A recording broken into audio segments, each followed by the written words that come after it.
The glass shattered first. Not the restaurant window, the one in her hand. Amara dropped the warm milk bottle when Minnie's cry cut through the nursery at 3:07 a.m., and the sound woke Jin faster than any gunshot ever had. He was out of bed before the shards hit the rug, one arm sweeping Amara behind him, the other reaching for the drawer where he used to keep a Glock. The drawer was empty now. He had emptied it the day Minnie was born. "It's just him," Amara said. Her voice was raw from sleep and 3 weeks of hourly feedings. She stepped around Jin, bare feet careful of the glass, and lifted their son from the cot. "He's hungry, I'm sorry." Jin exhaled. The sound was shaky. He ran a hand through his hair and looked at the milk soaking into the cream carpet of their Chelsea townhouse. "Don't be sorry," he said. He crouched and started picking up the bigger pieces with his fingers. "I'll get the—" "I got it," Amara said. She was already rocking Minnie, pressing a kiss to his furious red forehead. "Go back to bed. You have the board meeting at 7. Jin didn't move. He watched her, the way she moved even when she was exhausted, the way her box braids fell forward and she blew them out of her face without breaking the rhythm of the sway. "You're doing it again." "Doing what?" "Acting like you have to protect me from a crying baby," Jin said. He stood and took Minnie from her. The boy was still wailing, but quieter now, sensing his father's chest. "I'm not going to break, neither is he." Amara smiled. It was small and tired and real. "I know, I keep waiting for the other shoe, for someone to come through that door again." No one had come through any doors since Lererve, since Sanagi opened. The papers called it a quiet rebrand. The bloggers called it the most civilized revenge in London. But Amara still checked the locks twice. She still sat with her back to walls in restaurants. She still woke up at 3:07 a.m. even when Minnie didn't cry. Jin kissed her temple. "The only one coming through that door is me, and I'm already here." He nodded at the glass. "Go feed him, I'll clean this." Amara didn't argue. She took Minnie to the chair and unbuttoned her shirt. The nursery was warm, painted a soft green because Jin had read somewhere that it calmed bobbies. He repainted it himself, 3 coats, while Amara was in labor for 18 hours. He hadn't slept in 2 days then either. She watched him now. He cleaned without noise, without fuss. He used to have people for this. Now he did it himself when it was her mess, when it was their son's. "Jin," she said. "Ahem. Do you regret it? Buying the restaurant, all of it?" He stopped. The dustpan was full of glass and milk. He set it down and walked to her. He didn't answer right away. He looked at Minnie first, at the way his tiny fist was curled into Amara's shirt. "No," Jin said. "I regret that you were alone. I regret that I was in the air. I regret that you had to stand there and take it. I don't regret anything I did after." Amara nodded. She believed him. "Good," she said, "because we have a problem." Jin went still. That was his tell. Stillness. When other men would reach for weapons, Jin went still. "What kind of problem?" Amara pulled her phone from the pocket of her robe and turned the screen to him. It was a photo taken from the street, zoomed in. Sanagi at night, the new sign glowing, and in the window a figure, a woman, white, late 40s pearl necklace. "She's been there 3 nights this week," Amara said. "Just standing, not coming in, not leaving. Jae-hoon noticed first, then the night manager. She's there from 9 to 11, then she walks away." Jin took the phone. His thumb swiped, zoomed. His face didn't change, but Amara felt the temperature drop 2 degrees. "Same woman?" he asked. "Same pearls," Amara said.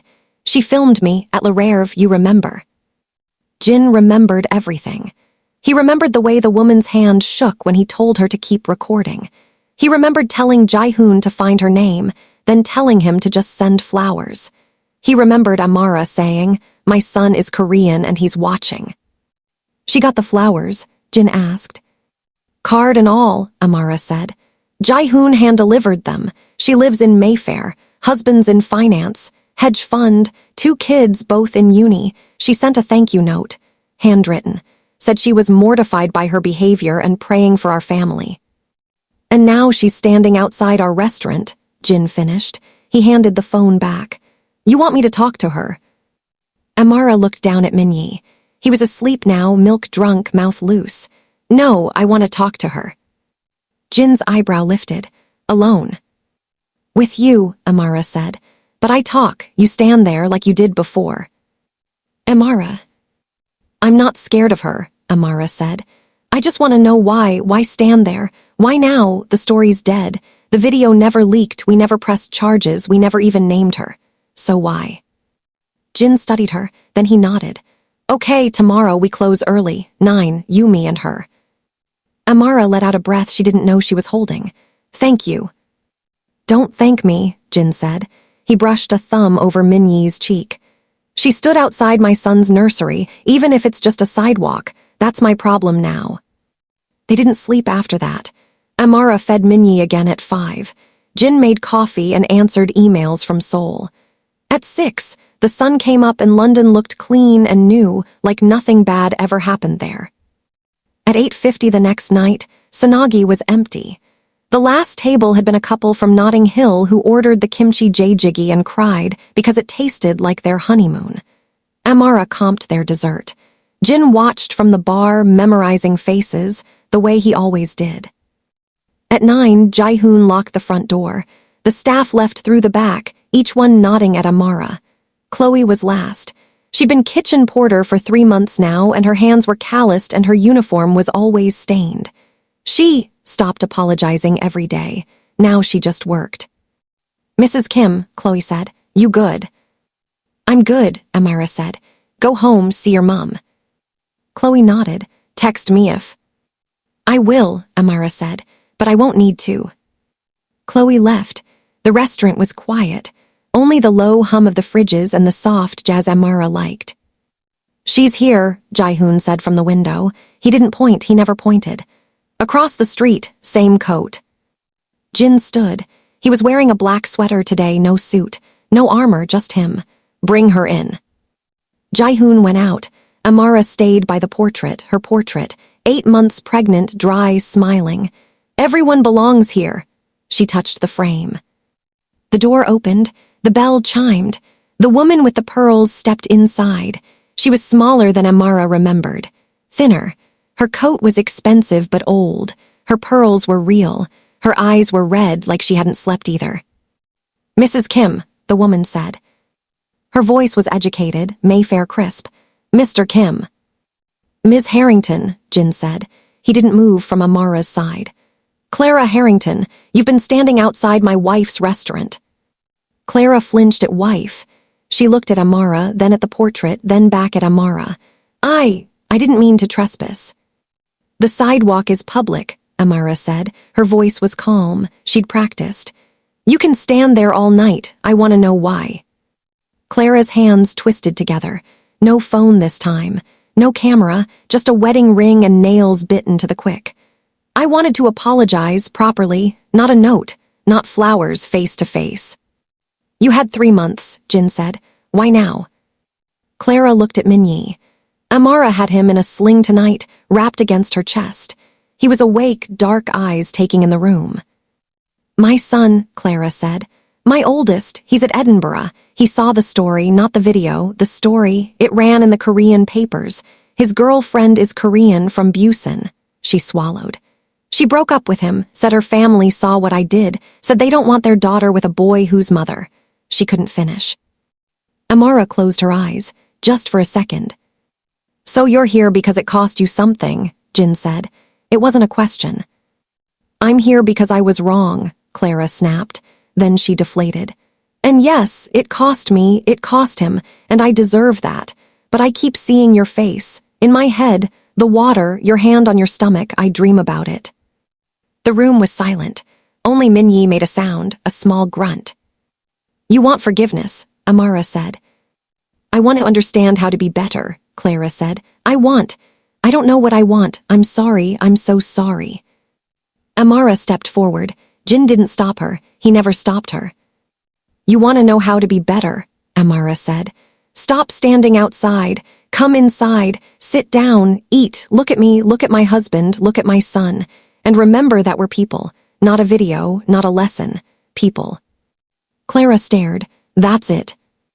That's it, Amara said. You don't get a ceremony. You don't get me to tell you it's okay. It's not okay. It won't ever be okay. But you can come in. You can be better, starting now. Clara's mouth opened. Closed, she nodded. Okay, yes, can I come in now? Amara looked at Jin. He was already pulling out a chair, not the one by the window, the one at the center table, the best one. Jae-hoon, Jin said. Kitchen's closed, but make her the sea bass, and a pot of tea, the good one, from Jeju. Jae-hoon nodded and disappeared. Clara sat, slowly, like she was afraid the chair would vanish. She kept her hands in her lap. She didn't look at her phone. It wasn't even in her hand. Amara sat across from her, Minyi between them. Jin stood behind Amara, one hand on her shoulder, not possessive, present. You have kids, Amara said. It wasn't a question either. 2, Clara whispered. Boys, 20 and 19. Do they know you're here? Clara shook her head. No, my husband. He doesn't know either. He was angry when the flowers came. Not at you. At me. He said I embarrassed him, us. Did you? Amara asked.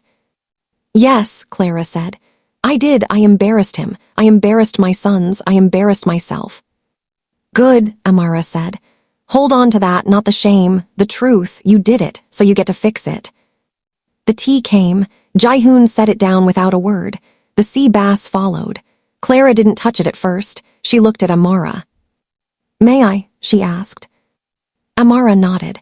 It's food, not forgiveness. Eat. Clara ate.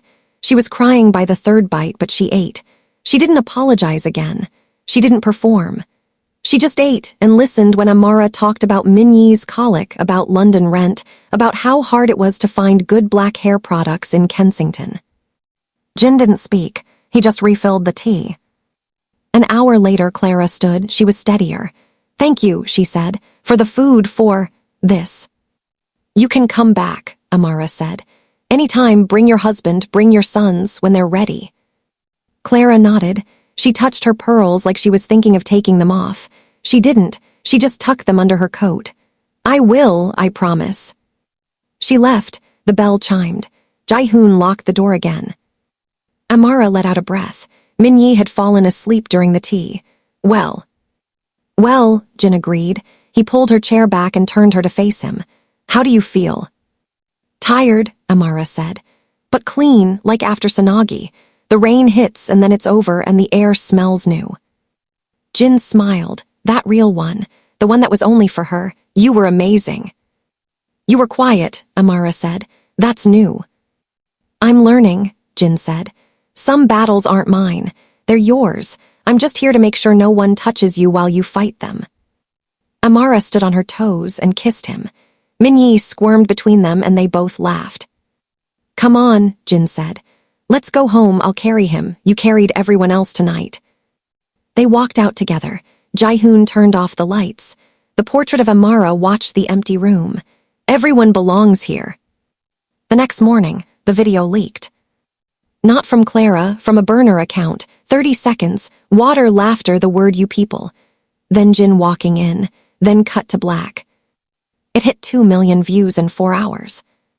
Amara found out from Chloe, who burst into the kitchen at Sanagi at noon, phone in hand, face white.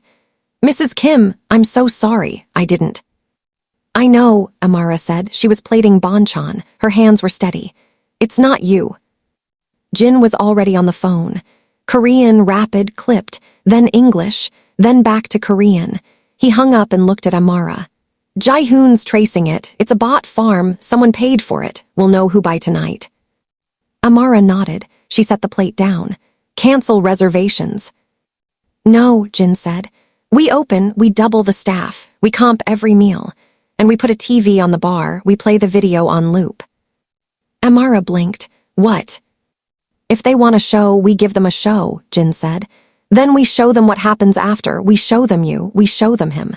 He touched Minyi's car seat. The baby was with Jae-hoon's sister today, safe in Hampstead. We don't hide, we don't run. We Sanagi. We hit hard and then we clear the air. If you're still here, you're my kind of people. The kind who know storms don't last, but what you do in them does. Smash that like button if you think Amara handled Clara right. Comment, Sanagi, asterisk if you want to see who leaked the video because trust me, you're not ready.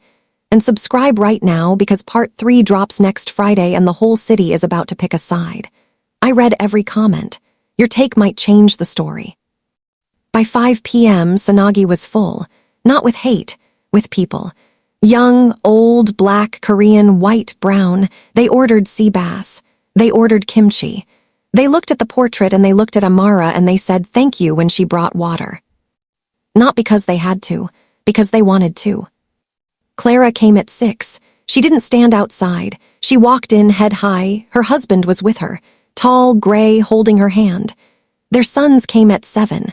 One of them was holding hands with a Korean girl from Busan. She bowed to Amara. Amara bowed back. At 9, Jae-hoon came to the bar. He leaned in and whispered in Korean.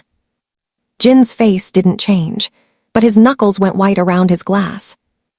Who? Amara asked. She was behind the bar pouring tea. Jin looked at her. My cousin Minwoo in Seoul. He paid for the leak. He said the family is embarrassed by me, by you, by the mixed child. He wants me to divorce you, give him Minyi, raise him Korean. The restaurant didn't go silent, but Amara heard it anyway. The roar in her ears, the old fear. The one that lived in her bones from before Jin, from before London, from every time someone looked at her and saw a problem. She set the teapot down. Careful, no shatter, no splash. Okay, Amara said. Jin blinked. Okay. Okay, Amara said again. She came around the bar. She took his face in her hands the way he'd done to her that first night. He wants to play, let's play, but we do it my way. No guns, no buyouts, no fear. What's your way? Jin asked. Amara smiled. It was cold, it was bright, it was hers. We invite him to dinner here at Sanagi family table, and we show him what Korean looks like, what family looks like, what power looks like when it doesn't have to shout. Jin stared at her. Then he started to laugh, low and real and dangerous. My God, I married a queen. You married a mother, Amara said. Now call your cousin, tell him dinner at 8. Tell him to bring his wife, his kids. Tell him to bring his shame. We're setting a table for it. You made it to the end of part 2. That means you're family now. Like asterisk if you're ready for Amara versus the Korean mafia family. Comment, Sanagi asterisk if you want Minwoo to get humbled. Subscribe plus bell asterisk so you don't miss part 3, the dinner. This is where it gets real, where blood matters less than love, where the Sanagi becomes a flood. See you Friday, and remember, everyone belongs here.